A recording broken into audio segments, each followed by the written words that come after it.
바쁘게 살다 보면 정작 내 삶은 읽지 못하고 지나갑니다. 이 시간만큼은 멈춰 서서 지금 여기 삶을 함께 읽어봅니다. 나이가 들면 조금은 편해질 줄 알았습니다. 그런데 어떤 사람은 오히려 더 괴로워합니다. 자식 잘 되는 걸 보면 부럽고 친구가 건강하면 비교됩니다. 이웃이 여행 간다는 소식에 마음이 불편하고 동창의 손주 자랑하는 걸 들으면 내 형편이 초라해 보입니다. 젊었을 때는 그래도 앞날이 있었습니다. 무언가 될 수 있다는 희망이 있었습니다. 다시 시작할 수 있다는 가능성이 있었습니다. 하지만 지금은 남은 시간이 보입니다. 되돌릴 수 없는 시간이 보입니다. 바꿀 수 없는 과거가 보입니다. 그래서 더 조급합니다. 그래서 더 붙듭니다. 그래서 더 괴롭습니다. 왜 늙어서도 어떤 사람은 이렇게 괴로울까요? 왜 어떤 사람은 나이가 들수록 더 편안해지는데 어떤 사람은 더 힘들어 할까요? 무엇이 이 차이를 만드는 걸까요? 오늘은 중국 고대 철학자 장자의 시선으로 이 문제를 들여다봅니다. 장자는 기원전 300년대 중국에서 살았던 사람입니다. 그는 평생 남과 비교하지 않고 집착하지 않는 삶을 말했습니다. 권력도, 명예도, 재물도 멀리 했습니다. 세상이 추구하는 것들을 거부했습니다. 그가 본 세상은 이랬습니다. 사람들은 자기가 가진 것에 만족하지 못합니다. 늘 남의 것을 봅니다. 늘 더 큰 것을 원합니다.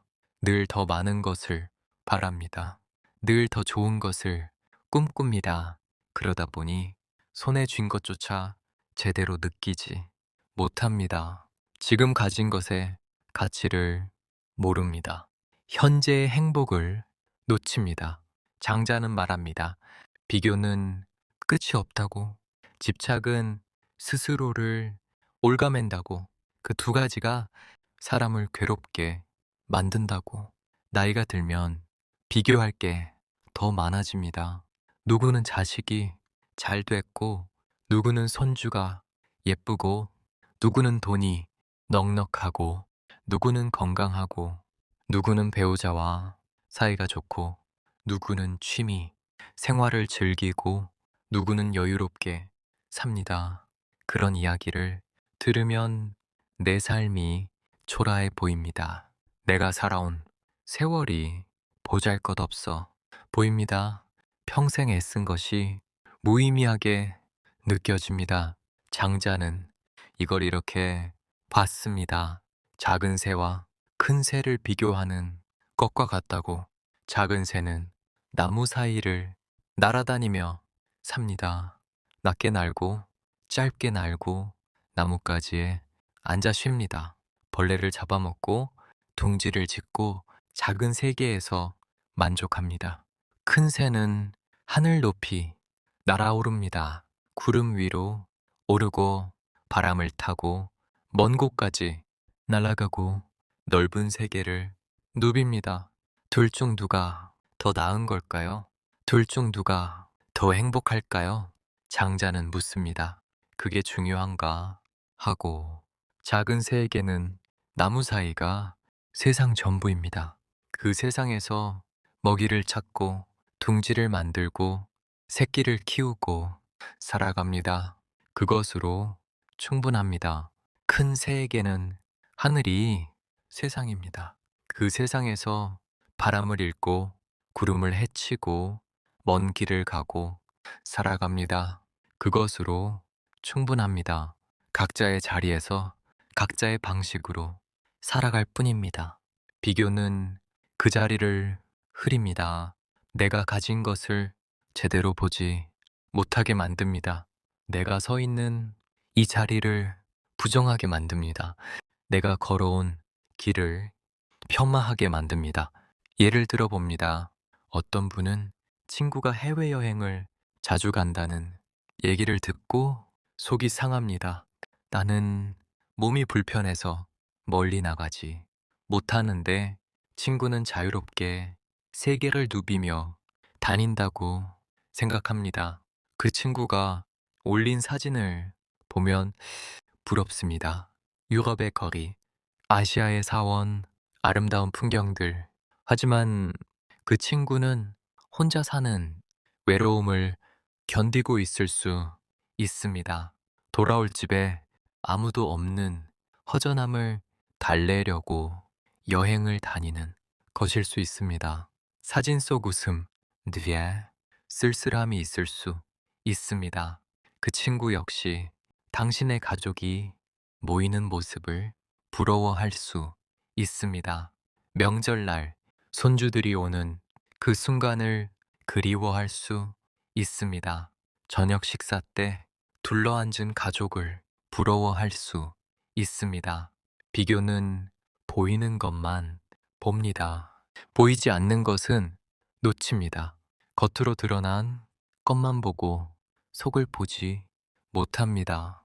한쪽 면만 보고 전체를 보지 못합니다.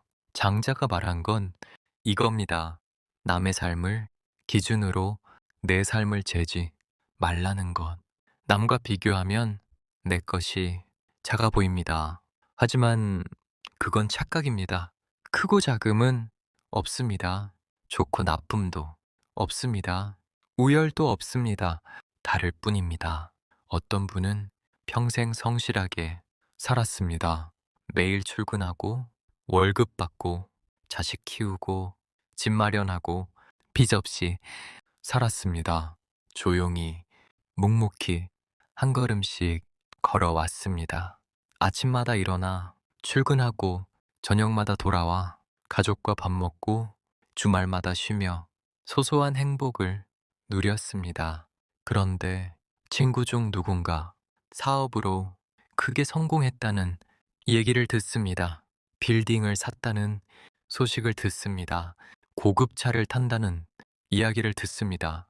그러면 갑자기 내 삶이 보잘것없어 보입니다. 평생 모은 돈이 초라해 보입니다. 내가 이룬 것이 하찮아 보입니다. 하지만 그 친구는 밤잠을 설치며 위험을 감수했을 수 있습니다. 빚에 시달리고 실패를 겪고 스트레스로 건강을 잃었을 수 있습니다. 가족과의 시간을 희생했을 수 있습니다. 당신은 조용히 평균을 지켰을 수 있습니다. 가족과 함께 저녁을 먹고 편안히 잠들고 안정된 삶을 살았을 수 있습니다. 건강을 지키고 관계를 유지하고 소박한 행복을 누렸을 수 있습니다. 어느 것이 더 나은 삶인가요? 어느 쪽이 더 성공한 삶인가요? 장자는 말합니다. 그런 질문 자체가 비교의 함정이라고. 각자 선택한 길이 있고 각자 감당한 무게가 있고 각자 누린 기쁨이 있고 각자 견딘 고통이 있습니다.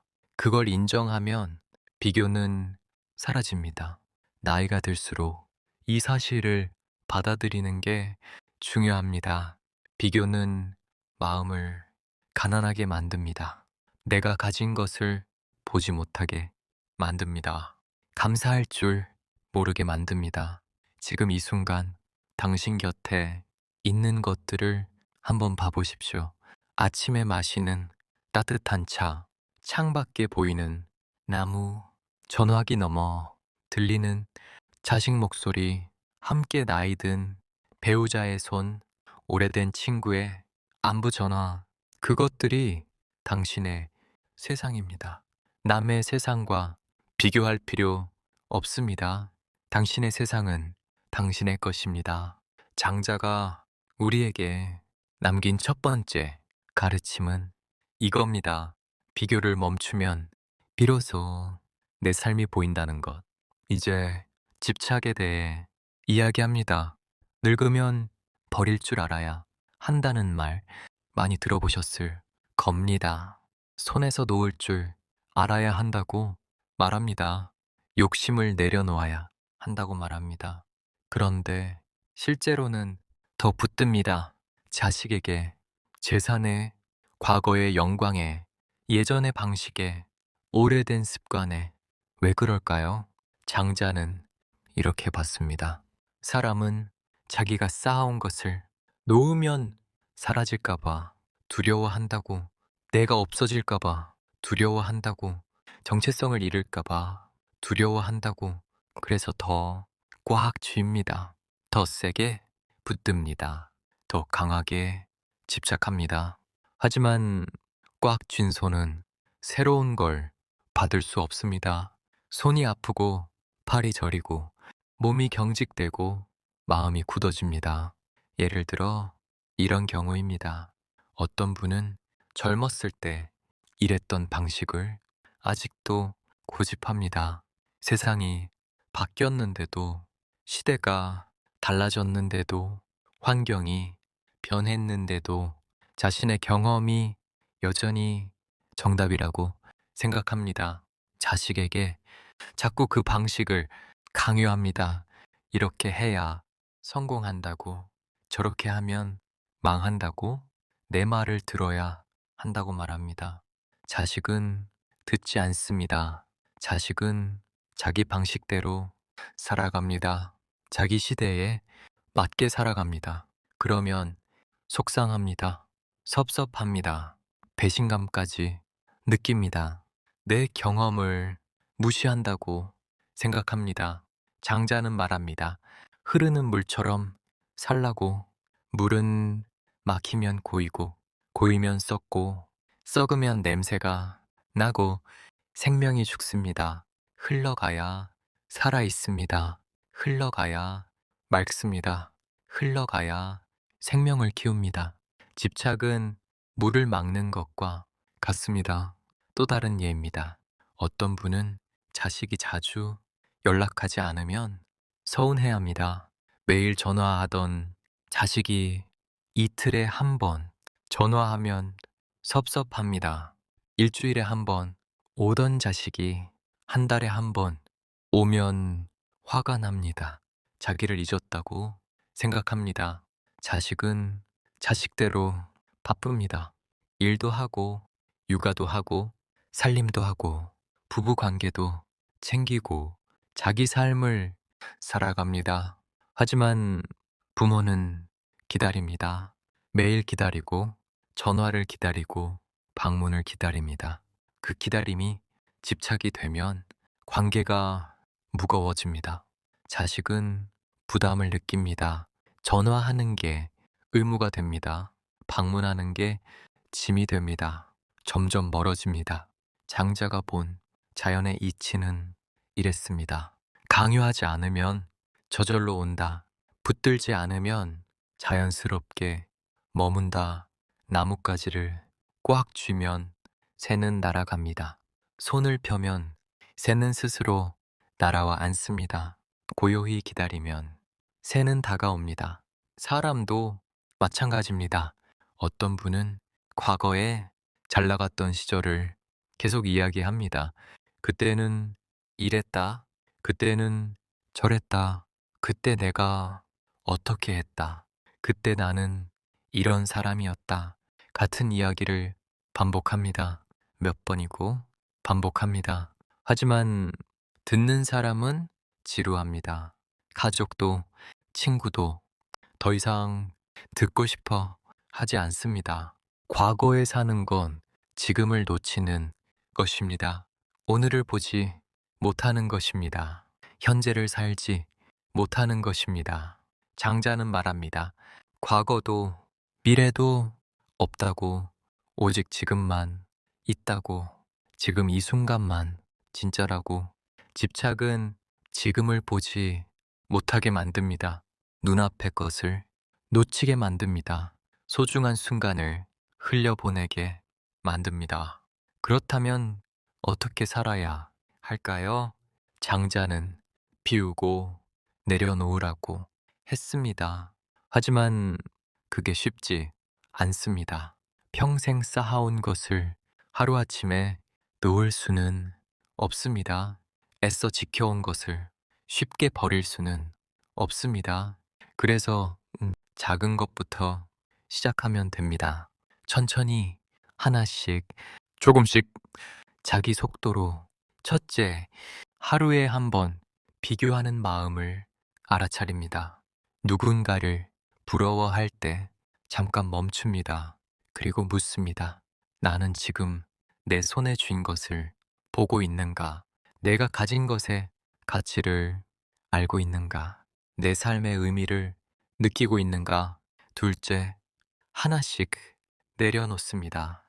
꼭 해야 한다고 생각했던 것, 꼭 가져야 한다고 믿었던 것, 꼭 지켜야 한다고 고집했던 것, 꼭 증명해야 한다고 집착했던 것, 그 중 하나를 조용히 놓아봅니다. 놓으면 손이 가벼워집니다. 가벼운 손은 더 많은 걸 느낍니다. 더 많은 걸 받을 수 있습니다.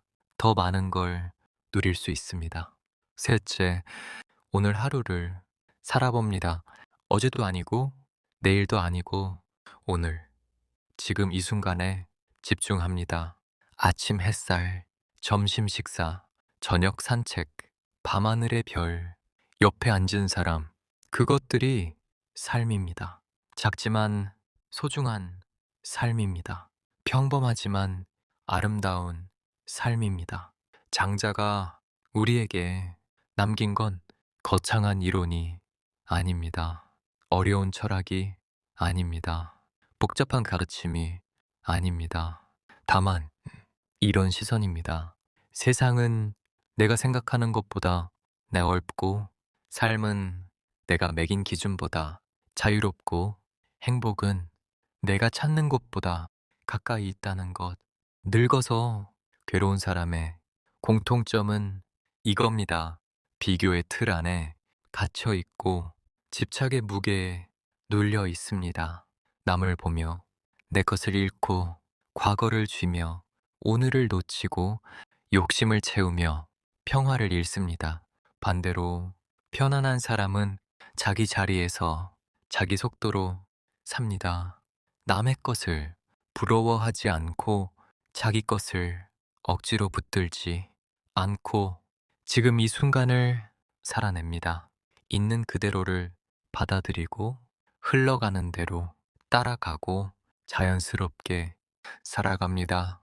나이가 든다는 건 많은 걸 경험했다는 뜻입니다. 많은 걸 겪어냈다는 뜻입니다. 많은 걸 이겨냈다는 뜻입니다. 그만큼 내려놓을 것도 많아집니다. 비교도, 집착도, 욕심도, 자존심도 조금씩 내려놓으면 삶은 가벼워집니다. 마음이 편안해집니다. 여유가 생깁니다.